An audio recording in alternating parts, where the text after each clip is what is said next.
এটা হলো রাজশাহী শহরের যে নতুন ফুটওভার ব্রিজ, যেগুলো কয়েকদিন আগে উদ্বোধন করা হয়েছে, চালু করা হয়েছে। বিশেষ ধরনের ডিজাইন, চমৎকার ডিজাইন। যারা এই শহরে আসেন দেখেন, তারা বেশ এগুলোর সুনাম করেন। রাজশাহী শহর তো লাইটিং এবং বিউটিফিকেশনের জন্য বেশ বিখ্যাত।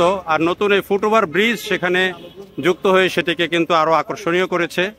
তো আমরা উঠছি এই ফুটওভার ব্রিজ দিয়ে, যদিও একটু মনে হচ্ছে যে বয়স্ক মানুষের জন্য সমস্যা হবে, কারণ সিঁড়িগুলো বেশ উঁচু এবং ডিজাইন কিন্তু ভালো, ডিজাইন কিন্তু চমৎকার। এবং এই যে বিশেষ ধরনের ডিজাইন, এই যে সাংবাদিকরা এসেছেন এখানে, তারাও দাঁড়িয়ে দাঁড়িয়ে ছবি তুলছেন। বেশ প্রশস্ত, তবে পরিষ্কার পরিচ্ছন্নতার কাজটি মনে হয় মেনটেন হয় না ঠিক মতো, এটা বোঝা যায়। তো ফুটওভার ব্রিজগুলো বেশ বোঝা যায় যে শক্তপোক্ত এবং বেশ ডিজাইনটাও আকর্ষণীয়।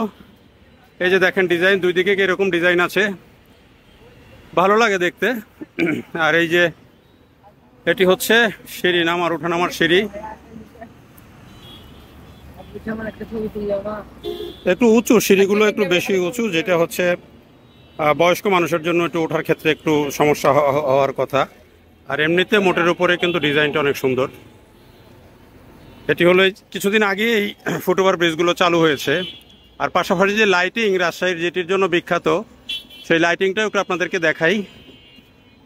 এই হচ্ছে লাইটিং, যেটি তুরস্কের লাইটিং বলা হয়। তবে একটা মজার বিষয় হচ্ছে যে বিদ্যুৎ সাশ্রয়ের জন্য এখন এই পুরো রাজশাহী শহরে সব লাইট জ্বালানো হয় না। এটি কিছু লাইট জ্বালানো হয়, একটা লাইট জ্বালানো হয়, পরেরটা জ্বালানো হয় না। এই যে দেখেন, একটি জ্বালানো হয়েছে, পরেরটা জ্বালানো নাই, এর পরেরটা জ্বালানো। ফলে লাইটিংয়ের যে আসল যেই সুন্দর যে রূপটা, সেই রূপটা আর আগের মতো ফুটে উঠছে না। এটি পুরো শহরেই একই চিত্র, কয়েক রকমের লাইট আছে, সবগুলো লাইটেরই চিত্র কিন্তু মোটামুটি একই রকম। এগুলার কিছু লাইট জ্বালানো হয়েছে, কিছু লাইট জ্বালানো হয়নি। আমরা একটু যদি ঘুরিয়ে দেখাই, এই যে অনেকেই ছবি তুলছেন এখানে দাঁড়িয়ে।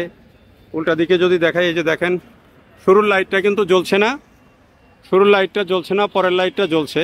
তো এরকম চিত্র কিন্তু এই লাইটিংগুলোর ক্ষেত্রে রাজশাহীতে অধিকাংশ ক্ষেত্রেই আছে, অর্থাৎ সব লাইট এখন আর জ্বালানো হয় না। এই যে দেখেন সব লাইট আর জ্বলে না, যে একটা লাইট জ্বলে, পরের লাইটটা জ্বালানো হয়নি। এইভাবেই পুরো এখন কিন্তু রাজশাহী শহর বিদ্যুৎ সাশ্রয়ের জন্য এটি করা হয়েছে, যেটি বলা হচ্ছে। আর এই যে ফুটওভার ব্রিজটা অনেক প্রশস্ত, বেশ সুন্দর, কিন্তু নিচে একটু পরিষ্কার থাকলে আরও ভালো লাগতো। তারপরে এই ডিজাইনগুলো সাইডে, যেহেতু সাদা কালার, কিছুটা ময়লা হলে সে ময়লাটা কিন্তু বেশি দেখা যায়। এই হচ্ছে রাজশাহী শহরের চিত্র। তো আমরা একটু আপনাদেরকে দেখালাম ফুটওভার ব্রিজ সহ রাজশাহী শহরের যে লাইটিংয়ের বর্তমান অবস্থা। দেখার জন্য সবাইকে ধন্যবাদ।